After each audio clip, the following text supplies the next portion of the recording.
Gracias. Bueno, soy Juan Manuel Ramírez Aguilera, soy profesor del Tecnológico Nacional de México. Tengo 6 años trabajando aquí en el Tecnológico. Soy egresado de la Universidad Autónoma Metropolitana de la Ciudad de México. Ahí estudié la carrera de arquitectura y, como les había platicado previo a la entrevista, después de situaciones que vive uno en la vida, tienes diferentes maneras de afrontar los problemas, y una terapia de afrontar todos los problemas fue ponerme a estudiar. Y tengo varias especialidades: evaluación inmobiliaria, daño moral, la maestría en evaluación y evaluación de inmuebles históricos, que es una especialidad muy reciente. De hecho, tengo pocos egresados con esos temas, y la maestría en restauración, una especialidad en arquitectura bioclimática. Sí, bueno, cuando vamos a tocar un edificio histórico, lo que normalmente hacemos los restauradores es hacer una investigación o antecedentes históricos. Depende a qué me voy a enfrentar. La restauración es como la medicina, no te enseñan medicina por enfermedades y soluciones. Lo mismo sucede en la restauración. Si te duele la cabeza, no te van a dar solamente aspirinas todo el tiempo, porque probablemente el resultado es que te duele la cabeza, pero el origen del dolor de la cabeza puede ser una mala alimentación, una cruda, una serie de fenómenos que están provocando el daño. Lo mismo sucede en la restauración. Una vez que conoces los antecedentes históricos, puedes empezar a tener diagnósticos de qué es lo que le pasa al inmueble para poder intervenirlo. Entonces, al igual que en la medicina, la restauración no es una receta. Hay diferentes maneras de atacar un problema. México ha firmado muchos convenios internacionales. México es uno de los países que más ha avanzado, al igual que Italia, aunque los italianos reconocen mucho el trabajo de los mexicanos, porque tenemos muchos sitios inscritos en la lista de Patrimonio Mundial. México ha firmado esos convenios, entonces es muy importante que ustedes, como estudiantes, se preocupen por saber qué convenios internacionales ha firmado México. México pertenece a la UNESCO y, lógicamente, también pertenece o es miembro del ICOMOS. Esas cartas ustedes las pueden buscar en internet. Son cartas que firma México en tratados internacionales en materia de restauración. Está la Carta de la Haya, no sé si alguna vez la han escuchado. La Carta de la Haya es una carta que firmaron los países después de la Segunda Guerra Mundial, donde uno de los muchos objetivos de la Carta de la Haya es que cuando haya un conflicto internacional no se dañe el patrimonio histórico de las naciones.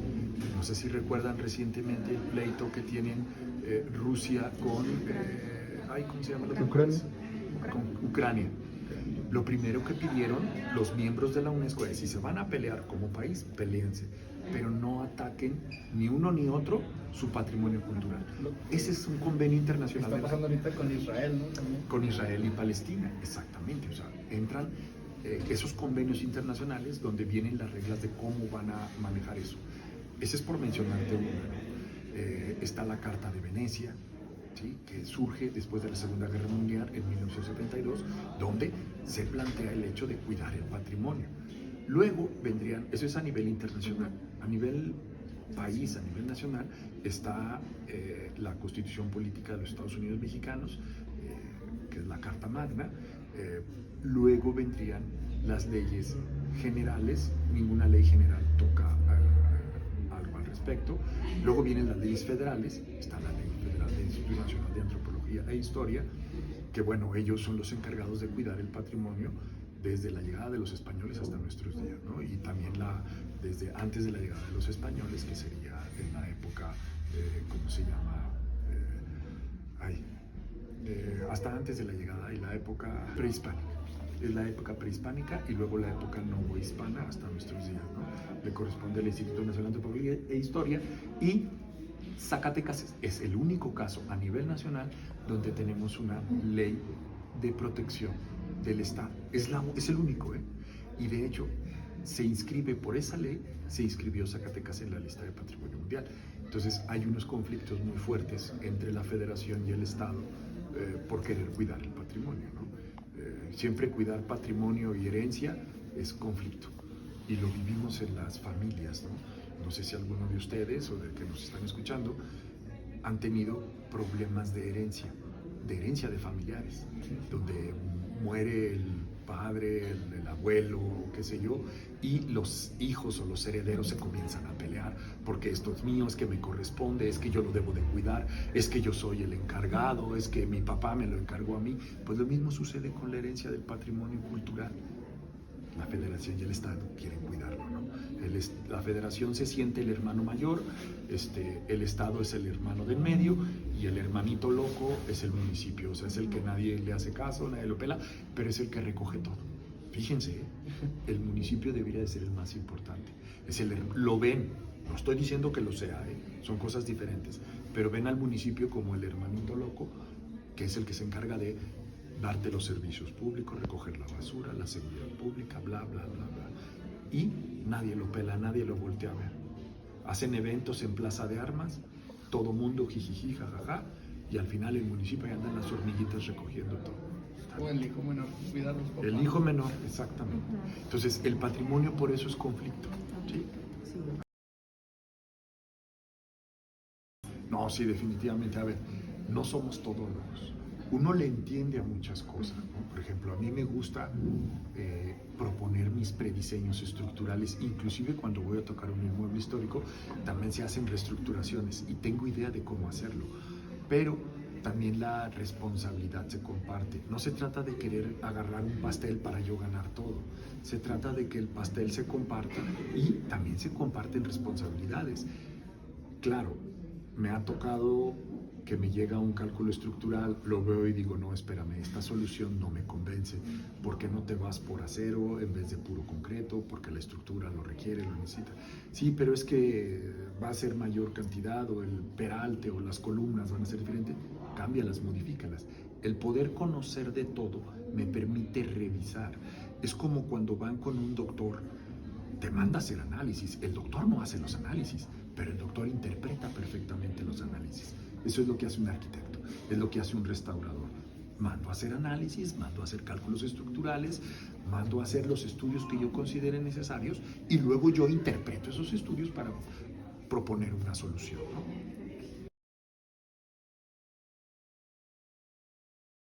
Ok, como yo les comentaba, debe de haber un antecedente histórico. Ustedes aquí en la escuela llevan materias de historia de la arquitectura, arquitectura griega, helenística, bla, bla, bla, bla, ¿no? Uno de los objetivos de los que ustedes lleven esto es para que comprendan cómo en aquella época, con la tecnología que tenían, generaron ese estilo arquitectónico. Si yo me voy y me preocupo por entender cómo se generó o por qué hicieron lo que hicieron en materia constructiva, me va a ayudar a entender cómo lo edificaron. Un ejemplo, aquí en Zacatecas, la mayoría de las edificaciones son muros de carga. Normalmente las losas son, o las cubiertas, que es el término correcto en restauración, las cubiertas son de tierra, son de terrados, con vigas de madera y duelas. Normalmente esas vigas se pudren de los cabezales. Tenemos técnicas de cómo volver a hacer que esa pieza vuelva a funcionar. Se cortan los pedazos malos, se le pone un injerto de acero y se vuelve a regresar la carga estructural, o la resistencia estructural. Entonces ahí ya se hace una aleación entre la madera vieja y acero nuevo. Es correcto. Y ahora te vuelvo a poner el ejemplo de la medicina. Cuando alguien se fractura, ¿qué le ponen? Es un clavo, una férula. ¿Para qué? Para que vuelva a tener resistencia el hueso, ¿no? La parte ósea. Es exactamente lo mismo. Si hiciéramos una analogía, insisto, del cuerpo humano con un edificio, pues primeramente veo cómo se edificó, cómo se hizo. ¿Cómo lo puedo saber? A través de sus antecedentes. ¿Cómo? En esa época, ¿con qué construían? Normalmente construían, aquí en Zacatecas, el caso que más conozco, a base de cimientos de mampostería, muros de adobe y vigas de madera, ¿no? Los aplanados eran de tierra, no eran de cal, porque la cal era muy cara. Sin embargo, normalmente utilizo la tierra como elemento de restauración, la tierra cocida, que son los ladrillos, la cal, que no es la cal que normalmente ustedes conocen en las tiendas de materiales, o sea, la piracal de bulto. Hay una cal que compramos en las tiendas de materiales, pero es especializada, es un poquito más cara, o casi tan cara como el cemento, y esa cal es cal viva o cal pura. Es como si compraras leche de en polvo nido y leche de la vaca. Es para que se den una idea. Entonces, lo que ustedes compran de cal es leche nido en polvo, y lo que utilizamos en restauración es leche de vaca, ¿no? O sea, cal 100% pura. Es más peligrosa en el sentido del manejo, pero tiene unas propiedades aglutinantes mucho mejor. Y cemento no lo utilizo estructuras de concreto, eso sí, para reforzar, para ayudar, y el acero es el material contemporáneo con el que más se llevan los edificios históricos, porque los inmuebles históricos tienen mucho movimiento estructural por los materiales con los que fueron fabricados y las técnicas, y las estructuras de concreto son muy rígidas, y el acero es un poquito más flexible, entonces el acero se presta más a esto.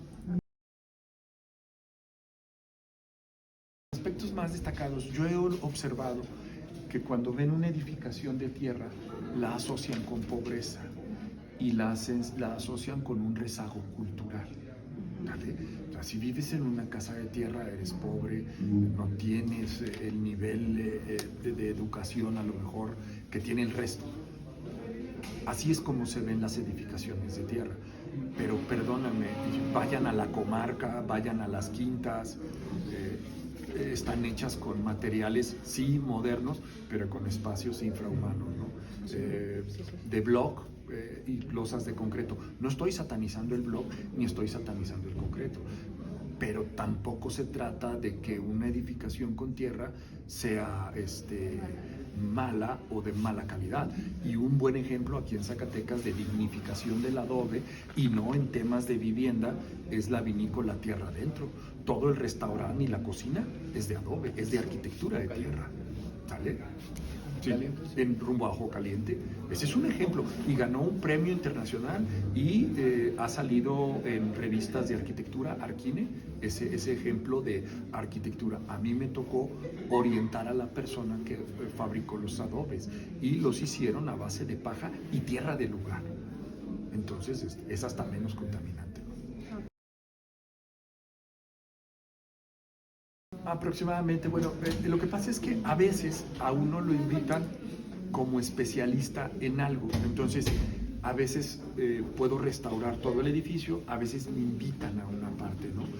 Pero desde hace 10, 12 años más o menos me invitan, sobre todo me he desarrollado mucho en templos, en cuestión de instalaciones eléctricas en los templos, es donde más me he desarrollado, y ahora recientemente pues ya empiezo a tomar edificios completos, ¿no? Donde yo ya me encargo de todas las especialidades, pero encargo a diferentes especialistas, y anteriormente yo era parte de algún equipo y era especialista de ello, ¿no?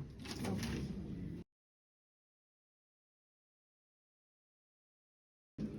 Bueno, todos tienen su grado de dificultad, pero cuando te gusta lo que haces, disfrutas de las dificultades, y esas dificultades son aprendizajes. Entonces sería muy difícil para mí decir cuál fue el peor, si todos me han dejado finalmente una satisfacción. No podría decir ahorita, o hasta ahorita todavía no me he encontrado con el más difícil, y los que he tenido con dificultad los he abordado con gusto.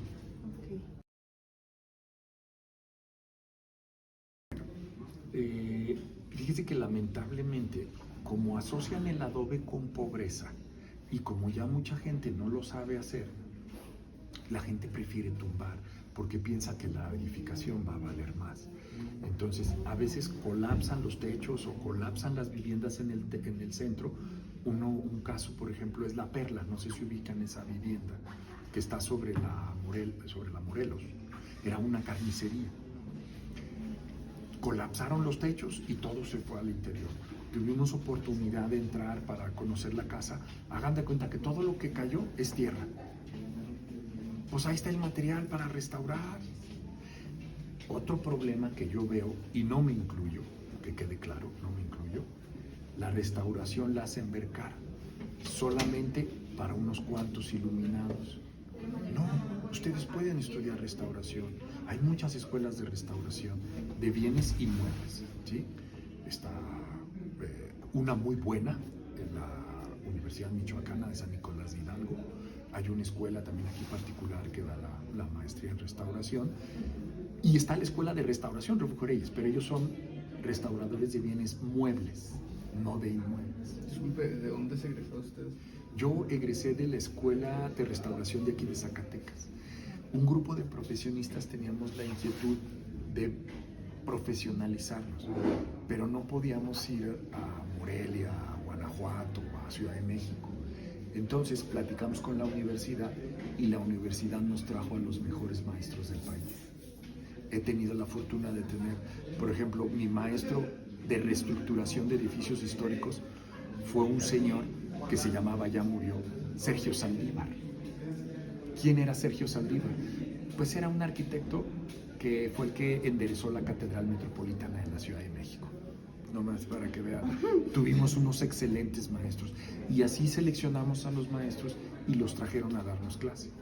Y salimos una generación como de 16 restauradores y andamos, tengo un amigo que tiene mucho trabajo en Guadalajara, esa es otra, no hay mucha gente que se dedique a esto, pero se los repito, el hecho de que no haya mucha gente no te da derecho a que nada más yo lo sé, ustedes no pueden, no, todo el mundo puede, y es más barata la restauración que la construcción nueva, vaya, ¿sabe? En mi experiencia. Que la vendan más cara, esa es otra cosa, pero no es cara. Y que sea solamente para unos cuantos iluminados, no. Yo creo que todo mundo podemos estudiar esta especialidad.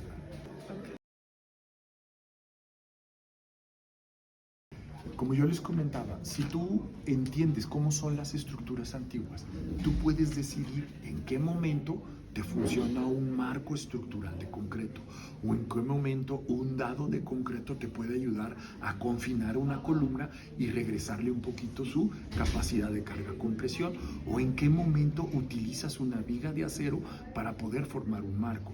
Todo dependerá de que dentro de ese equilibrio, entre más materiales yo utilice de los que colapsaron, es mejor. Mira, si colapsa un techo de vigas de madera, pues no vas a tirar las vigas de madera. Le cortas los cabezales, cortas las partes que están en desuso porque la madera se deteriora. Pero si le metes injertos de acero, vuelves a regresar la pieza completa y le vuelves a dar carga, compresión. Tampoco se trata de que traigas árboles y los tumbes y hagas vigas de madera porque era de madera y ahora lo voy a hacer de madera. Ese es un impacto económico muy fuerte y no habría equilibrio ni ecológico ni económico. Hoy está muy de moda las taxonomías, que es que la construcción sea sostenible y sustentable. Lo sostenible tiene que ver con la naturaleza y lo sostenible es con el dinero y lo sustentable con la naturaleza, ¿no? Entonces, tampoco es correcto que yo quiera traer vigas de madera.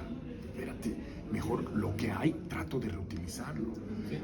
Es como si yo quiero hacer un proyecto de viviendas ecológicas y las hago de bloc o de ladrillo rojo recocido porque el ladrillo es térmico. Sí, pero ve a las ladrilleras y ve cómo queman el ladrillo. O vete a Monterrey y ve cómo se están acabando los cerros por la extracción del polvo de cemento. Sale más caro, no sé si han visto los memes donde está una persona conectando su carro de Tesla para cargarlo y dicen energía renovable, ¿no? Y está cargando el carrito de Tesla. Pero atrás, para generar la electricidad, en otro lado, en otra ciudad, están contaminando para poder generar la electricidad, para que la persona se pueda lavar la cara y diga, tengo un carrito de pilas que no ocupa gasolina. Pues no, pero ocupas electricidad y también consume, ¿no? O sea, somos depredadores, punto. Sí. Arquitectos que se especialicen en lo que les guste, ¿sí? O sea, hagan las cosas porque les guste, no por dinero. El dinero llega solo. ¿sí? O sea, el dinero es una consecuencia. No piensen en hacer dinero, piensen en hacer lo que te gusta. Si estás en una escuela y te gusta lo que estás haciendo, dedícate a eso. Trata de especializarte. Mira, cuando yo estaba en la universidad, a mí me encantaba la arquitectura bioclimática. Y me encantaba, y hasta que logré la especialidad en arquitectura bioclimática. Cuando estaba en arquitectura bioclimática, un maestro, el doctor Manuel Rodríguez Viqueira, me platicaba: oiga, Juan Manuel, me hablaba de usted, oiga, Juan Manuel, usted es de Zacatecas, ¿verdad? Sí. Oiga, Ciudad Patrimonio, ya está inscrita en la lista de patrimonio, me tocó participar en revisar el expediente por parte de México, etc. Y yo decía, pues, no le entendía, ¿no? Zacatecas, mi rancherillo, pero... Y luego me volví a encontrar otro maestro: oiga, Juan Manuel, que Zacatecas está inscrito en la lista de patrimonio mundial. Entonces me empezó a llamar la atención y empecé a investigar. Vivo en una ciudad maravillosa, pero otras personas la reconocían más que yo. Y fue cuando me empecé a involucrar y a meter, y me encantó y me gustó.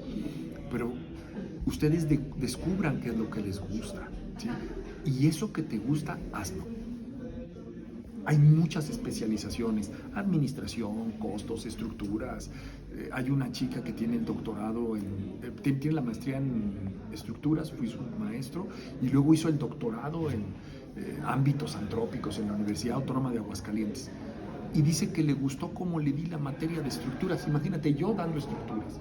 Pues que usted me inspiró, usted me ayudó, etcétera. Hizo la especialidad en estructuras en Aguascalientes, la dejaron como maestra en la escuela y acaba de terminar el doctorado. Y fue mi alumna. Disculpe, ahorita me interesó mucho eso de, ¿cómo dijo? La especialidad en bioclimática. Arquitectura bioclimática. ¿Me puede dar como una sinopsis con sus palabras de cómo, en qué consiste? A ver, desde los textos de Vitruvio, que esos son tratados de arquitectura, o ustedes lo van a ver en sus materias, no sé si ya les empezaron a hablar de Vitruvio. Vitruvio escribía que el hombre debe de proyectar con la naturaleza, siempre. A ver, yo no puedo construir una casa ahorita, un prototipo de casa, aquí en Zacatecas, y llevármelo a Monterrey, o llevármelo a Tlaltenango, o llevármelo a Mérida. Yo tendré que adaptarme a las necesidades climáticas. Vitruvio hablaba de eso. Aquí en el tecnológico, los talleres de diseño se tocan los temas de arquitectura bioclimática y siempre estamos preocupados: dónde está el norte, cómo sale el sol, cómo se mete, las orientaciones, qué precipitación pluvial tienes. Mira, por ejemplo, ¿por qué en Zacatecas el centro histórico no tiene techo a dos aguas? ¿Nunca te has preguntado? Bueno, es sencilla la respuesta. En aquellos años no estudiaban arquitectura bioclimática, pero conocían perfectamente el clima donde vivía la gente. Entonces, no son los techos a dos aguas en el centro histórico porque la precipitación pluvial es de 490 milímetros anuales. Es muy baja, muy baja. Entonces, no llueve, y lo poquito que llueve, los sistemas constructivos, la tecnología que había en ese tiempo eran vigas de madera, terrados, mampostería, adobe, y hacían cubitos, pero eran cubitos confortables, ¿no? La vivienda, si tú te fijas más o menos, la vivienda en el centro histórico es así. Entonces, si tú te vas a otras localidades, por ejemplo a la región de Morelia, todas las casas históricas normalmente tenían algo a dos aguas o bóvedas para intentar que el agua saliera más rápido. ¿Por qué? Porque era el sistema, porque era la cantidad de precipitación que había, la cantidad de insolación, etcétera.